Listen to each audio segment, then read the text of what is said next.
इन सबके विचार सुननी है मैंने है बस इनके लिए।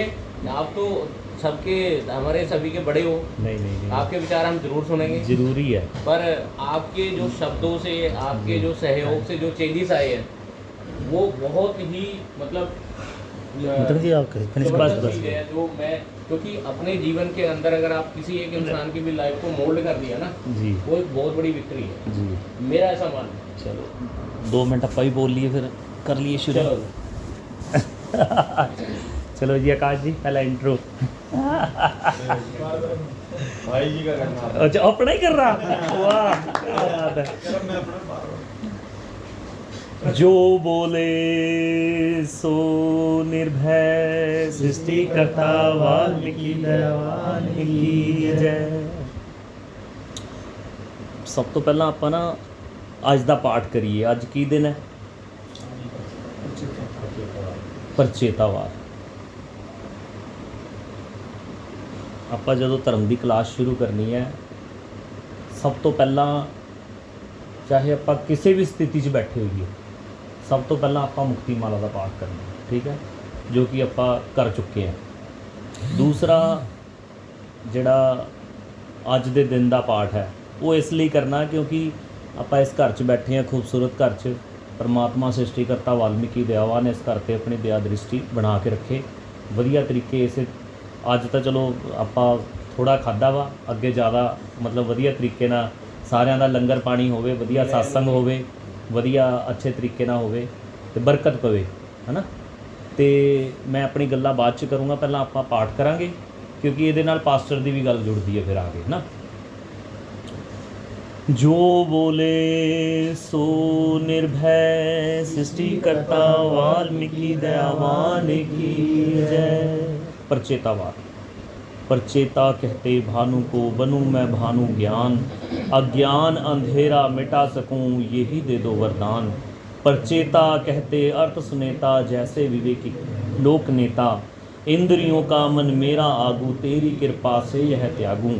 आप ही अगवा आप ही रहबर पथ पे चलाओ गुर बने आकर, हे रतन दाता हे रत्नाकर नाम रतन दो।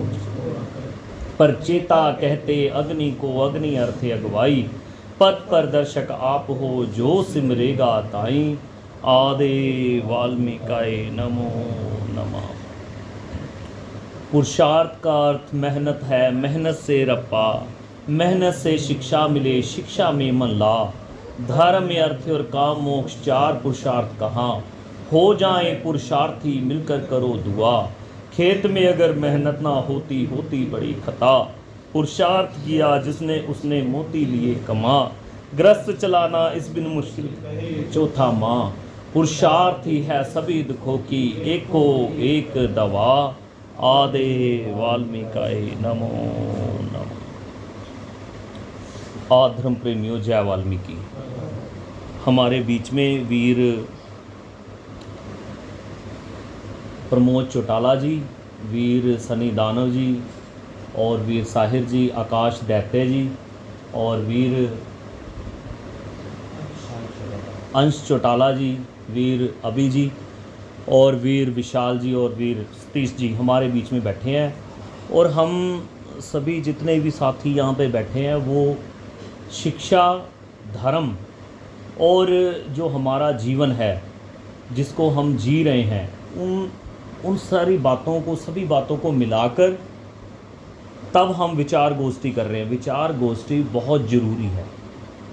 विचार गोष्ठी एक ऐसा विषय है जिससे बहुत बड़े बड़े पेड़ बनने हैं। ये बीज है एक छोटा सा, और ये बीज हमारे जीवन में एक बहुत बड़े पेड़ का काम करेगा।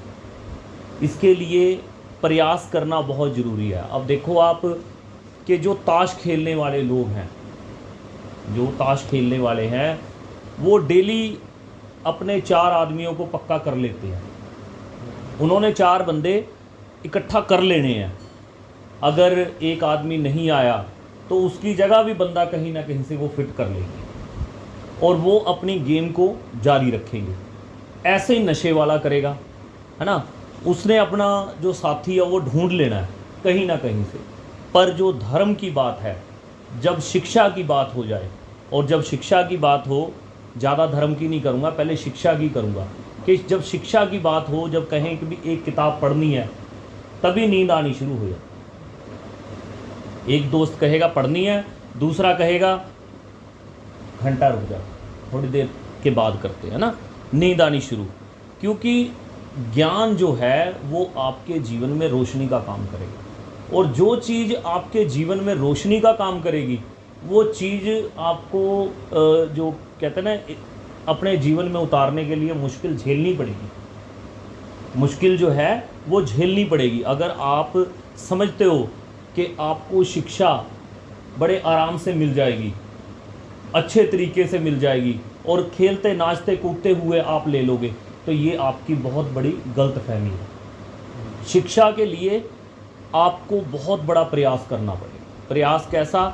सबसे पहले आपका जो नेचर है उसको बदलना पड़ेगा, कि आपका टाइम टेबल, सारा खान पान, उठना बैठना, माँ बाप का जो आपके प्रति बिहेव है, मतलब आपका जो भी परिवार में कैसा भी माहौल हो, उन सारी चीज़ों को एडजस्ट करके चलना, तब शिक्षित हो पाओगे। केवल ये नहीं कि वे स्कूल गए, किताब पढ़ ली और ख़त्म हो गया। क्योंकि हमारे जो घरों का, वाल्मीकन घरों का जो कहते हैं ना, वो एक माहौल सबसे अलग ही है। क्योंकि हमारे घर में भाई नशे में है, पिता नशे में है, माँ को फुर्सत नहीं टीवी से, कार्टून से, नाटक से, है ना, और चुगलियों से और लड़ाई भिड़ाई से। मतलब हमारे जो घरों का माहौल है एक बहुत अजीबोगरीब है।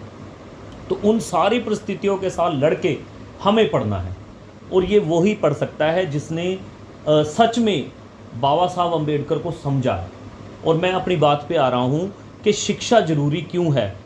क्योंकि हमारा जीवन शिक्षा से ही बदलना है, किसी चीज़ से नहीं बदलना।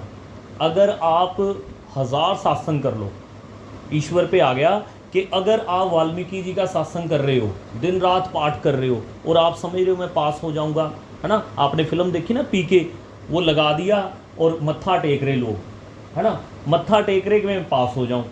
ऐसे नहीं कोई पास होता। उसके लिए क्या करना पड़ता है, सबको पता है। जैसे दादी को पता है ना कि मेरे घुटने दर्द होंगे, झाड़े से ठीक नहीं होंगे, पर पोते को झाड़े के लिए लेके जाएगी।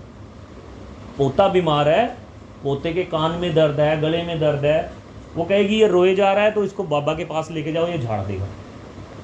पर उसको पता है मेरे गोडे ठीक नहीं होंगे, वो डॉक्टर के पास जाएगी। ऐसी शिक्षा है। अगर आप 1000 बार मत्था रगड़िए, पर आप जब तक किताब को नहीं पढ़ोगे, पुरुषार्थ माँ पढ़ा ना, पुरुषार्थ का अर्थ मेहनत है, मेहनत से रप्पा, मेहनत से शिक्षा मिले, शिक्षा में मतलब नित्य नेम। हमारा जो है धर्म की जो किताब है वो हमें ये आदेश करती है कि आप शिक्षित ऐसे हो पाएंगे कि भी खेत में अगर मेहनत ना होती बड़ी खता। कि अगर आप खेत में काम करने नहीं जाओगे, अगर आप किताब उठा के नहीं पढ़ोगे, फिर आप नहीं पास हो सकते। तो ये बहुत ज़रूरी है। और ये जो हमारे पास ज्ञान है, शिक्षा है, वो ईश्वर से ही आता है। मैं पास्टर पे आ रहा हूँ, पास्टर की बात की थी कि पास्टर जब हमारे घर में आता है, वो बाइबल लेके आता साथ में, वो चाय पिएगा, पानी पिएगा, वो साथ साथ में आपके घर का जो माहौल है उसको भी देखेगा। आपका जो आचरण है, बाप बेटे का आचरण है, वाइफ का जो पति के प्रति आचरण है, वो सारा देखेगा कि इनके घर में कुछ ना कुछ उटपटांग लग रहा है। तो वहीं से वो अपना जो खेल है शुरू कर देगा। खेल क्या शुरू करेगा? वो जब प्रार्थना करेगा, जैसे मैंने पाठ किया, मुक्तिमाला का पाठ किया, वहाँ से ही खेल शुरू कर देगा कि आपके घर में कोई बदरू है, आपके घर में कोई बुरी हवा है, जिससे कि आपके घर में चिड़चिड़ापन है। और वो क्या करता है, फिर आपको वो कहेगा कि आपने ज़्यादा नहीं बोलना, आपने बहस नहीं करनी, किसी को गाली नहीं देनी। वो कहता है गाली अगर आप एक दोगे, कबीर साहब भी इस पे कहते हैं कि भी अगर आप एक गाली देते हो और दूसरी गाली दे दे, वो दो हो जाएगी, 22 हो जाएगी, बढ़ जाएगी वो। और ये चीज़ें वो रोकता है। और ये सारी चीज़ें धर्म समाज भी करवाता है, पर इस तरह बैठना पड़ेगा। अब ये जो चेंजेस देख रहे हो आप, आकाश जी हैं, साहिर जी हैं, सनी दानव जी हैं, मतलब ये एक पेड़ बन चुके हैं कि समझ रहे हैं चीज़ को कैसे चलाना। इनके घरों में भी सब कुछ है, मेरे घर में भी सारा कुछ, मैं भी इसी में ही हूँ क्योंकि मैं इस कौम में ही पैदा हुआ। तो हमें ईश्वर के साथ रह के, अब ईश्वर के हाथ में सबसे बड़ी क्या चीज़ है? कलम। और बाबा साहब अम्बेडकर क्या कह रहे हैं? कलम। तो हमारा जीवन कलम से बदलना है और कलम वाले हो जाएं। अब इस पे आ जाइए कि कलम वाले हो जाएं, हमारे पास डिग्री आ जाए, हमारे पास PhD की डिग्री हो, हमारे पास कमिश्नर का ओहदा हो और हम वाल्मीकि ना हो। ठीक है, हम जा रहे हैं वाल्मीकि प्रगट दिवस पे, हम वाल्मीकि मंदिर में मत्था ही नहीं टेकने जाते। वाल्मीकि परमात्मा की हमारे घर में मूर्ति नहीं है, फोटो नहीं है, बाबा साहब की नहीं है, और हम जा रहे गणेश चतुर्थी में, हम जा रहे नवरात्रों में। जबकि बाबा साहिब अम्बेडकर जी को आप पढ़ो, बाबा साहब अम्बेडकर जी का पूरा जितना भी साहित्य है, जितना लेखन है उनका, वो सारे का सारा ब्राह्मणवाद पे है, सारे का सारा। वो कहते हैं कि अगर भारत के अंदर जातिवाद आया तो जातिवाद आया कहाँ से? जातिवाद आया तो आया कहाँ से? अगर बाल विवाह है तो वो आया कहाँ से? अगर यहाँ पे मान लो कि सती प्रथा है, वो आई कहाँ से? वो सारी जड़ जो है, बाबा साहब अम्बेडकर ने कोई ऐसे नहीं, हम तो बंद कमरे में कह रहे, वो हज़ारों लाखों के बीच में कहते थे कि वो आया मनु से, मनुस्मृति से आया। मनुस्मृति के अंदर लिखा हुआ है, वहाँ से सारी चीज़ें आई, तो वहाँ से आया। और एक सबसे बड़ा काम तुलसीदास ने किया। हम जो वाल्मीकि रामायण पढ़ते हैं, वो वाल्मीकि रामायण नहीं पढ़ते, हम पढ़ते हैं तुलसीदास की रामायण। जो जितना ब्राह्मणवादी सिस्टम है, जो उनके पुजारी हैं, जो पूजा विधि करते हैं, हमारे घरों में आके यज्ञ हवन करते हैं, वो आके या तो गरुड़ का पाठ करते हैं या फिर वो तुलसीदास की जो रामायण है, जो कि कॉपी पेस्ट है, जो कि वाल्मीकि रामायण को देखकर कॉपी पेस्ट करके लिखा गया उसमें। और मनु ने जो लिखा सो लिखा, पर उसके साथ साथ तुलसी ने भी लिखा, ढोल शूद्र नारी ताड़न के लिखा, कि ये चारों के चारों जो हैं, अगर आप इन्हें पीटेंगे, इन्हें मारेंगे, तभी आपका काम हो। तो हम क्या कर रहे हैं अपने घरों में कि हम धर्म समाज को दूर से देख रहे हैं कि मैं धर्म प्रचारक हूँ, धर्म प्रचारक होने के नाते मीटिंग में भी मैं ही जाऊँगा, सत्संग में भी मैं ही जाऊँगा, ठीक है, कोई बड़ा संत है उसके पास भी मैं ही जाऊँगा, पर मेरी जो पत्नी है, जो मेरे बच्चे हैं, वो नहीं जाएंगे। अब वो धर्म कहाँ से आएगा घर में? तो इसलिए हमें जो सिखाया जा रहा है वो तुलसीदास का सिखाया जा रहा है।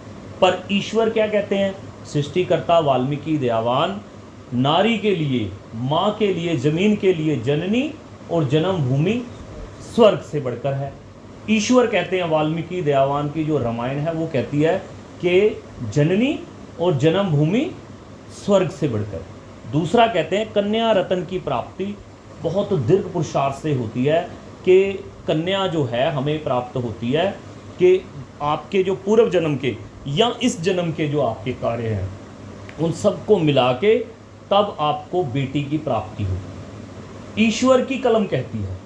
और ईश्वर का जितना भी ज्ञान है, या वाल्मीकि रामायण है, या वाल्मीकि रामायण है, या उनका योग वशिष्ठ है। योग वशिष्ठ कहता है जो आज हम कर रहे हैं। अगर आपको ज्ञान चाहिए, पहली लाइन में ईश्वर कहते हैं तप दान तीरथ से मोक्ष की प्राप्ति नहीं होती। तप दान तीरथ, भारत के अंदर ये जो तीन चीज़ें मैंने बताई, तीन चार, कि औरत को पैर की जूती माना, हमें भी नीचे रखा गया। जैसे वीर बता रहे थे प्रमोद चौटाला जी कि फला जगह हमारे साथ जातिवाद हो रहा है, ढिगड़े जगह हो रहा है, मतलब ये हो रहा है। साथ में ईश्वर ने क्या कहा? ईश्वर वाल्मीकि दयावान ने क्या कहा? वाल्मीकि रामायण में क्या कहा? और पावन योग वशिष्ठ में क्या कहा? उन सभी चीज़ों को हमें पढ़ना। और दूसरा, जितने महापुरुष, दलित साहित्य जो था वो हमने पढ़ा नहीं। हम जितने लोग यहाँ पे बैठे हैं, हमने केवल बाबा साहब अम्बेडकर की एक दो किताब पढ़ी होगी, पर बाबा साहब अम्बेडकर के अलावा भी हमारे पास जो साहित्य है ज्योतिबा फुले जी हमारे बीच में थे, उनका साहित्य है। और साथ में एक कबीर साहब हैं, कबीर साहब का बहुत ज्ञान है जो हमारे पास लिखित में है। गुरु रविदास जी का ज्ञान है जो लिखित में है, पर हमने इन्हें पढ़ा नहीं। ये सारा साहित्य हमारे लिए है, सारा लेखन हमारे लिए है, पर हम किस चीज़ में उलझे हुए हैं? उलझे इस चीज़ में हैं कि हमें दूसरे की चकाचौंध अच्छी लग रही है, हम वो अवसर पैदा नहीं कर रहे, अवसर पैदा करने पड़ते हैं। जैसे मैंने शुरू की थी बात कि जब चार जुहारी बैठते हैं, चार शराबी बैठते हैं, तो वो अवसर बना लेते हैं। अवसर कैसे बनाते हैं? एक दूसरे को फ़ोन करेंगे, हाँ जी मेरे पास 100 रुपया है, तेरे पास है कुछ?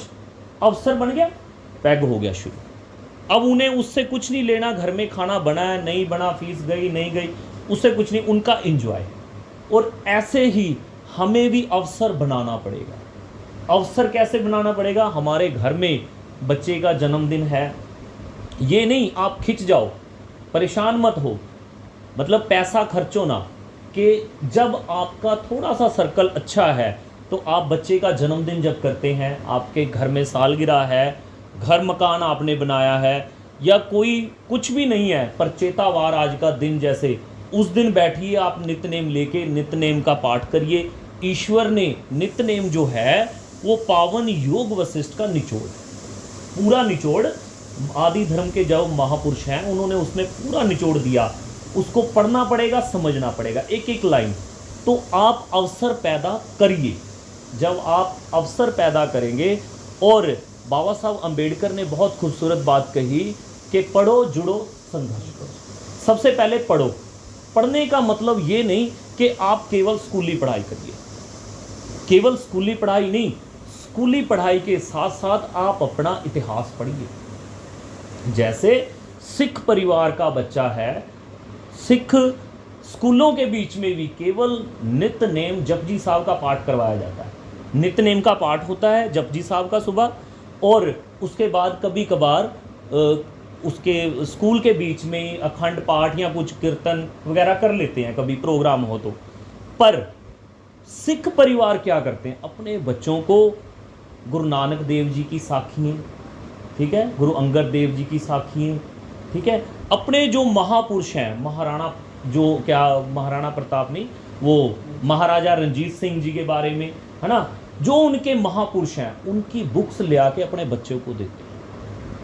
तब वो सीखते हैं सिक्खी, तब सीखते हैं सिक्खी। हम सिक्खी सीखते नहीं, हम देखते हैं, वो सिक्खी तब सीखते हैं। और एक बहुत खूबसूरत बात बता रहा हूँ ये माला की, कि जो सिख बनता है, पहले जो गुरुओं के समय पे जो उनके बीच में एक नियम था, आज तो कोई भी कर रहा है उसको, जो अमृत छकना चाह रहा है, कोई भी आप चले जाओ कि जी अमृत छकना है, ऐसे नहीं होता था पहले।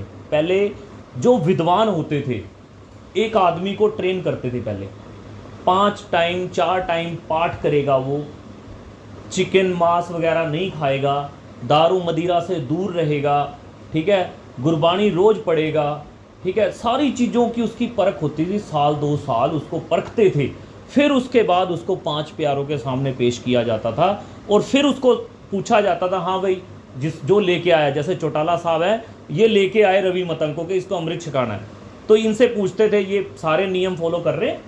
तो उसके बाद फिर कहते नहीं जी थोड़ा सा रहता है, 5 प्यारे, फिर कहते इसको और कंठ करा के लेके आओ, तब उसको अमृत दिया जाता था। आज क्या होता है, किसी के अंदर कुछ जुनून पैदा हो गया, अगर मैंने सिख बनना है, और जाके अमृत छक लिया, बाद में बहुत सारी घटनाएं होती हैं, आपको पता है, उस पर नहीं जाऊंगा। तो वो सिक्खी तब बनी, और उन्होंने परंपरागत गुरु नानक देव से लेकर गुरु गोबिंद सिंह जी तक पूरे इतिहास को पकड़ के रखा, जो कि श्री गुरु ग्रंथ साहब में दर्ज है। वहाँ पे गुरुद्वारे में क्या होता है, गुरु ग्रंथ साहब रखा है, और वहाँ से गुरबाणी विचार चलता है, वहाँ से प्रचार चलता है, और वो सीख के आते हैं। केवल माथा नहीं टेकते, माथा तो टेकना है, पर वो सीखते हैं वहाँ से। ऐसे ही ईसाई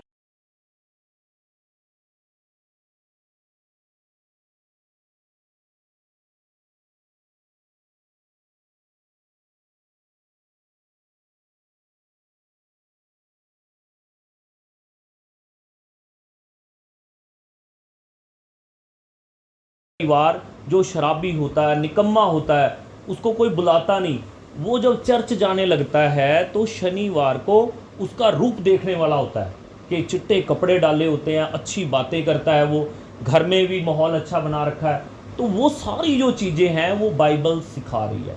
अब उससे क्या हो रहा है, हमारा एक वाल्मीकन परिवार टूटकर वो ईसाई बन गया। वो अपना रोटी बेटी का जो रिश्ता है वो उधर जाके करेगा, हमारे से टूट गया, जन्म मरण उनके साथ करेगा। और हम भी बड़े कैम हैं, हम भी अहंकारी हैं, कहता जब ईसाई बन गया हमने क्या लेना इससे, हम उसके साथ कोई वार्तालाप रखना नहीं चाहते, और नेचुरल है ये। तो ऐसे ईसाई बन गए। तो ये जो सारी चीज़ें हैं सारी धर्म से ही रिलेटेड है। धर्म को छोड़कर आप अगर शिक्षित हो जाओ, बड़ी से बड़ी डिग्री ले लो, और आप नित्यनेमी नहीं हो, आप ईश्वर वाल्मीकि दयावान को नहीं जानते, ईश्वर की जो बातें हैं उसको नहीं जानते, बाबा साहब अम्बेडकर ने क्या कहा, कबीर साहब ने क्या कहा नहीं जानते, तो व्यर्थ है सारा। तो ये सारी चीज़ें नित्यनेम का हिस्सा है, शिक्षा का हिस्सा है। और शिक्षा की जो पूजा विधि शुरू होती है, जो शुरुआत होती ईश्वर वाल्मीकि दयावान से ही होती है। जो शिक्षा के पितामह हैं असल में वाल्मीकि दयावान है, क्योंकि सबसे पहले ईश्वर ने वाल्मीकि योग वशिष्ठ और रामायण लिखी और वो दी हमें, और उसी का ज्ञान परंपरागत चलता गया। तो ये जो चीज़ें हैं हमारे खून के अंदर होना चाहिए। दलेरी तो है, पर साथ में ज्ञान, जितना ज्ञान है वो परमात्मा सृष्टिकर्ता वाल्मीकि दयावान का। पर ये हमें चाहिए कि हमारे जो इतिहास की जो पंक्तियां हैं वो हमें अपने घरों में इकट्ठी करनी है, वो पढ़नी है। उसके लिए कुछ भी नहीं, परमात्मा कहते हैं ना तप दान तीर्थ से, तप मतलब हवन करना, तप दान, हम कहते हैं दान कर रहे हैं, हम दान तीर्थ कर रहे हैं, हम फलानी फलानी जगह मत्था टेक रहे हैं। परमात्मा कह रहे तप दान तीर्थ से मोक्ष की प्राप्ति नहीं, मोक्ष इसी जीवन में प्राप्त होता है। पंडित जो कहता है, ब्राह्मण जो कहता है मोक्ष आपको मिलेगा मरने के बाद, और मरने के बाद कोई बता नहीं सकता, और जिंदा वहां जा नहीं सकता। जा सकता है? नहीं जा सकता। तो मोक्ष मिला कि नहीं मिला उसका कुछ नहीं पता। पर ईश्वर वाल्मीकि दयावान कहते हैं मोक्ष आपको यही मिलेगा। कैसे मिलेगा? उसको 4 हिस्सों में बांट दिया, धर्म, अर्थ, काम और मोक्ष। सबसे पहले धर्म। धर्म मीन्स धारण करना सीख। भाई आप अपनी स्कूली पढ़ाई करिए, अपने जिस कौम के अंदर आपका जन्म हुआ उसकी जो गांठें बंधी हुई हैं उसको, गांठों को खोलिए, उसे पढ़िए। भाई हमारे महापुरुषों ने क्या दिया। हम वो लोग हैं जिन्होंने पूरे भारत की नारी को आज़ाद करा। पूरे भारत की हिंदू मुस्लिम सिख ईसाई जैन बौद्ध ब्राह्मण जो भी थे, सबकी नारियों को बाबा साहब अम्बेडकर ने आज़ाद किया। हम उनकी औलाद हैं। किसी ने नहीं आज़ाद किया, पहले पर्दे में रखते थे। बाबा साहब ने कानून बनाया तो वो आए बाहर। जातिवाद तोड़ने के लिए उन्होंने काम किया, तो हम जानते नहीं हैं। तो ये सारी चीज़ें हम ऐसे बैठ के, या तो हमारे पास अवसर बनाने का जो मौका है, मैंने पहले बताया कि नित्यनेम का पाठ रखिए अपने घर में, थोड़ी थोड़ी बातें, थोड़ा जानकारी हम लें। और दूसरा, सत्संग करिए, खुशी में गमी में ईश्वर के साथ रहिए। दूसरे का निरादर मत करिए, उन्हें कहिए हमारे धर्म में ये है, हमारे धर्म में ये है। अपना बताइए। अपना कब बता पाओगे? जब आपको पता होगा। जब आपको नहीं पता और वो कह रहा है कि तुलसीदास ने ये लिख दिया, और आपको पता ही नहीं कि तुलसी ने क्या लिखा, कैसे लिखा। अब आपके पास जब जवाब होगा कि तुलसीदास ने कॉपी पेस्ट किया, ईश्वर वाल्मीकि दयावान की रामायण को लिखा, जो लिखा था उसमें उसको कॉपी पेस्ट करके उन्होंने दे दिया, और उन्होंने दे के प्रचार करवाया उसका पूरी दुनिया में। आज जितने भी पाठ होते हैं उसी के होते हैं। ये जो ज्ञान है आपको ऐसे बैठ के ही मिलेगा, और ये ज़रूरी है। और यही नित्यनेम का जो हमने पाठशाला चलाई थी, छोटे छोटे बच्चों को हमने बाबा साहब अम्बेडकर के 4 बच्चों के नाम याद करवाए कि 4 बच्चे कौन से 4 बच्चे हैं जिनके लिए उन्होंने अपना जीवन कुर्बान कर दिया, जिनके लिए सारा सारा जीवन वो कहते हैं ना बच्चों के लिए, अभी अब बेटा बैठा है, मेरा भी बेटा है, अगर अभी फ़ोन आ जाए कि पौड़ियों में से बच्चा गिर गया, मैं अभी सारा कुछ छोड़ के भाग जाऊंगा। पर बाबा साहब अम्बेडकर वो शख्सियत थे जिनके बच्चे की बॉडी घर में पड़ी है और कफन के लिए पैसे नहीं हैं, जलाने के लिए, दाह संस्कार के लिए पैसे नहीं हैं, और वो जा रहे हैं हमारे लिए लड़ने के लिए, मीटिंगों में जा रहे हैं। तो ये जो इतिहास है ये हमें सीखना पड़ेगा और ये हमें धीरे धीरे समझना पड़ेगा, और इससे ही हमारा जीवन बदलना। अगर आप लाख डिग्री ले लो नहीं होगा, आप फिर क्या होगा, आगे की एक चीज़ बता रहा हूँ आपको, मैं ख़त्म करूँगा अपनी बात, कि हम पढ़ लेंगे, लिख लेंगे, ऑफिसर बन जाएंगे, पर कोई दूसरी कास्ट का आदमी आएगा, हमें अपनी बेटी देगा, उसके साथ हमारी शादी करवाएगा, और जो हमारे पास है क्या है, डिग्री, नौकरी, उसका पूरे का पूरा 100% बेनिफिट वो दूसरा ले जाएगा। अब इसके साथ एक चीज़ और जोड़ रहा हूँ कि जब हमारा बच्चा पढ़ जाएगा, लिख जाएगा और ऑफिसर बन जाएगा, उसे हमारे में से बदबू आनी शुरू हो जाएगी। वो कहेगा ये गंदे लोग हैं, ये गंदगी उठाते हैं, सफाई करते हैं, ये शराब पीते हैं। गटर के अंदर उतरना पड़ता है उसको साफ करने के लिए। अगर आप ऑफिसर बन गए, आपके पास कोई पावर आ गई, तो आप सच्चे तब कहलाओगे जब वो गाड़ी हमारे घर के बाहर आएगी और वो बच्चा आके कहे, ऑफिसर आके कहे कि आपके बच्चे को कहाँ एडमिशन नहीं मिल रही, जैसे चौटाला साहब बता रहे, कैसे आपको फलाने हॉस्पिटल के अंदर इलाज क्यों नहीं करने दे रहे, मैं बैठा हूँ। वो होगा सच्चा वाल्मीकि, और वो आएगा धर्म से। अगर वो धर्म से नहीं आएगा, अगर ब्राह्मणवाद से आएगा, वो हमें फिर कहेगा कि तुम तो ऐसे ही रहोगे, तुम ऐसे ही मरोगे। तो ये ज़रूरी है, ये सारी चीज़ें ये समझनी हमें पड़ेंगी। पहले साहित्य पढ़ना, मैं शॉर्ट कर रहा हूँ इसको, कि सबसे पहले हमारे जो विद्वान हैं, कबीर साहब है, रविदास जी हैं, ज्योतिबा फुल्ले जी हैं, बाबा साहब अम्बेडकर है, सावित्रीबाई फुल्ले है ना। तो ये सारे के सारे विद्वान हमें किताबों में मिलेंगे, किताबों में मिलेंगे। ये नाम आपको अजीबोगरीब लग रहे होंगे, भाई ये नाम तो हमने सुने ही नहीं पहले, है ना। कबीर साहब सुना होगा, रविदास जी सुना होगा, पर ज्योतिबा फुल्ले, सावित्रीबाई फुल्ले, है ना, भीमाबाई, रामाबाई, अंबेडकर, ये जो नाम हैं आपको इतिहास में मिलेंगे। और इतिहास पढ़ने का मतलब ये होता है कि आप अपने दादा परदादा से बात कर रहे हो। इतिहास पढ़ने का मतलब ये होता है कि आप अपने दादा परदादा के साथ सीधी बैठ के बात कर रहे हो, कि क्योंकि उन्होंने लिखा है, आप पढ़ रहे हो, आप समझ रहे हो। आज हम ब्राह्मणवाद के बारे में एक शब्द नहीं बोल सकते, पर बाबा साहब अम्बेडकर ने जिस समय बुद्ध धर्म अपनाया, उस समय कहा, 21 शर्तें अपने आप लिख के लेके गए थे कि मैं आज से राम श्याम विष्णु को भगवान नहीं मानूंगा, मेरा संस्कार ऐसे हिंदू रीति रिवाज अनुसार नहीं होगा। 22 प्रतिज्ञाएं वो खुद लिख के लेके गए थे।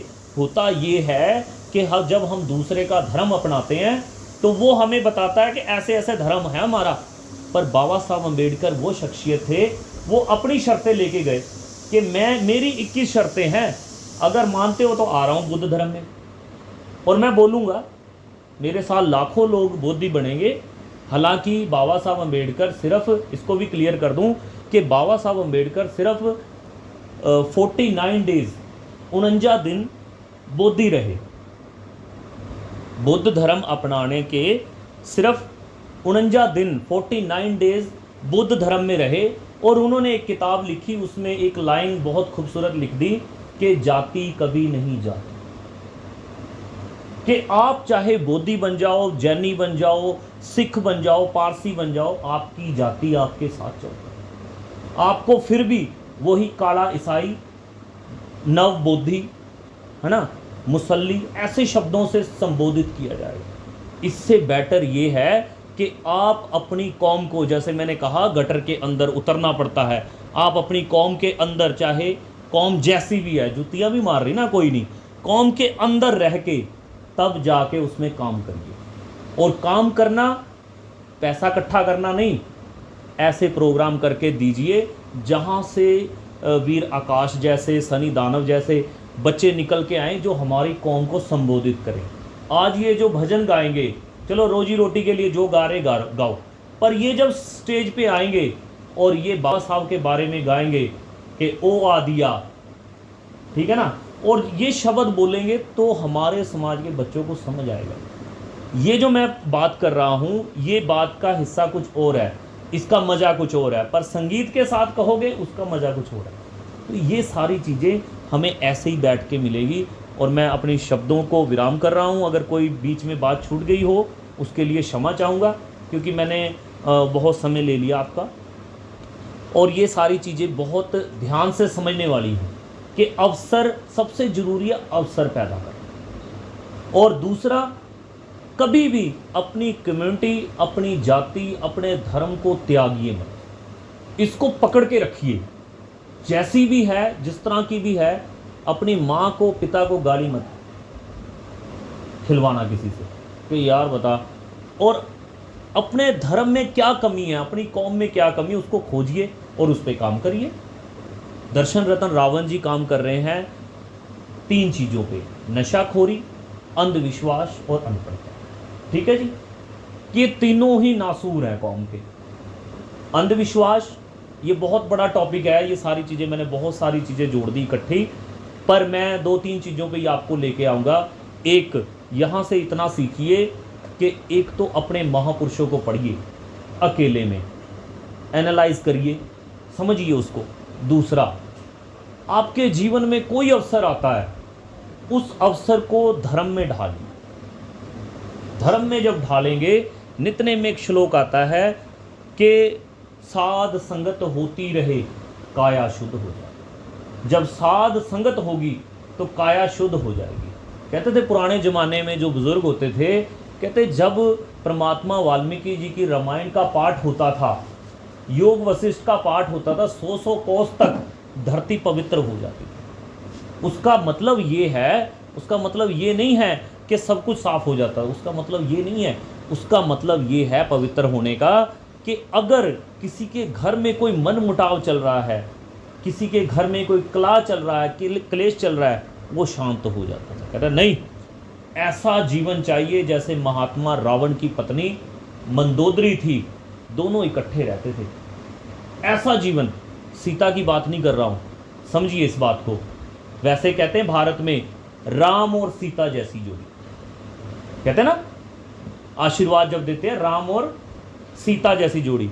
अब इसको समझिए कि सीता और राम कितने वर्षों तक इकट्ठे रहे। 14 वर्ष जंगलों में, उसके बाद फिर अग्नि परीक्षा के बाद फिर छोड़ दिया। और रावण और मंदोदरी इकट्ठे रहे लास्ट तक। तो ये आशीर्वाद परिवारों में आया। अगर किसी का मन चोरी के लिए उतारू है तो वो योग वशिष्ठ रामायण का पाठ सुन के कहता नहीं, इसी जन्म में भुगतना पड़ेगा।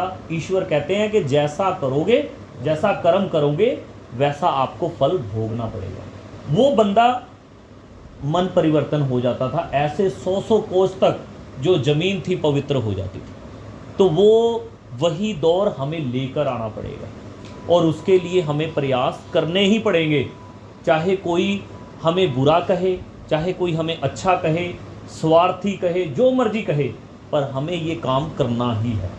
क्योंकि हमारे पास ये जो जीवन है सिर्फ थोड़ा सा ही है। जन्म का हमें नहीं पता, मृत्यु का हमें नहीं पता, ये जीवन थोड़ा सा ही है। और इसके अंदर हमें डिग्रियाँ भी पानी है, अपने धर्म को सर्वश्रेष्ठ रखना। अब मैं वीर जी की बात पे आ रहा हूँ। ये कहते हैं जय श्री राम बोल रहे हैं। जय श्री राम वो इसलिए बोल रहे हैं क्योंकि उनका एक पूरा कैडर है, आरएसएस का पूरा एक कैडर है जो एक कॉल के ऊपर पूरी दुनिया के अंदर चीज़ को फैला देते हैं। पूरी दुनिया में एक कॉल पे एक छोटा सा मैसेज होता है कि सबको जय वाल्मीकि, जय श्री राम बोलना है, वो सबको बोलेंगे। और हमारा जो कैडर है वो 0/0 है। वो 0/0 ये है कि ये रवि मतंग ये क्यों बात कर रहा है, इससे ज़्यादा ज्ञान मेरे पास है। और वो ज्ञान केवल गली तक सीमित है, वो ज्ञान केवल घर तक सीमित है, बाहर नहीं आ रहा। कहते हैं ना कौम नहीं बदलेगी, कौम बदलेगी, पर उसके लिए हमें ऐसे वीर इकट्ठा करने पड़ेंगे। एक एक करके ही होगा, क्योंकि मोती जो पड़े हुए माला में एक एक करके ही है, और धागा जो होगा वीर चौटाला जी, सतीश जी, ऐसे वीर बनेंगे बीच में, मेरे जैसा नाचीज भी बन जाएगा, है ना। तो ये करना पड़ेगा हमें।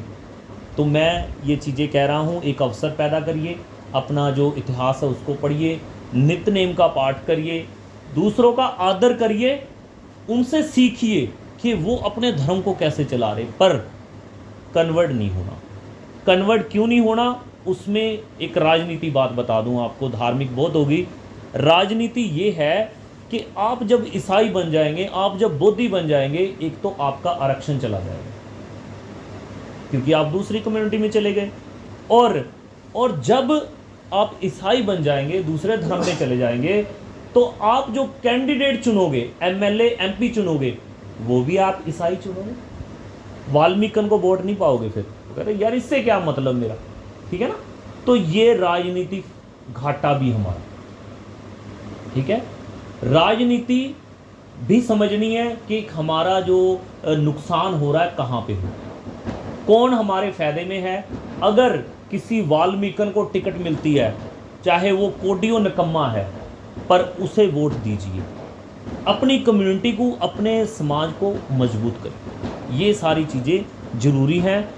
और जो कुछ अगर थोड़ा गलत या कोई ऐसी बात छूट गई हो, उन सारी बातों के लिए क्षमा चाहूँगा। आप सभी को सादर नमन। जय वाल्मीकि। जो बोले सो निर्भय, वाल्मीकि दया